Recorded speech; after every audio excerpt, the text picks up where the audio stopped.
Disperas sa Santo Niño today and the last novena of Santo Niño. Okay? Batu balani sa gugma, sa daang tao palangga. Batu balani sa gugma, sa daang tao palangga. Ratu balani sa gugma, sa daang tao palangga. Unsay meaning sa batu balani? Okay. So, kana sa una guys, ako jud na siyang kanang gi-google gyud na ako kung unsa jud ang batu balani, nga sikat man gid kay na siya nga kanta.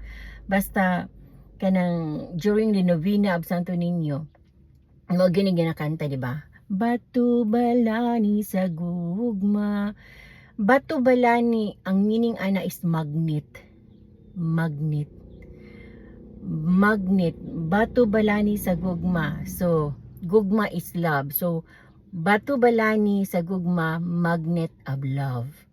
So, kana di si kanang Santo Niño, gitawag siya og batu balani sa gugma or magnet of love kay, di ba, sa daang tao palangga. So daghang kay mga tawo nga moduol sa iyaha, maski asa siya nga, maski asa nga devotion, maasa-asa nga lugar nga devotion, mahimo gid siyang kanang daghang tawo nga modikit sa iyaha, mahimong magnet diha sa Santo Niño. So mao na siya nga maski asa siya nga lugar nga naay nagdevosyon og Santo Niño, labi na gid ang pinakasikat sa tibuok Pilipinas mao ang Cebu, nga magpesta ni gid ugma gid ang piyesta na kay karon kay bisperas man.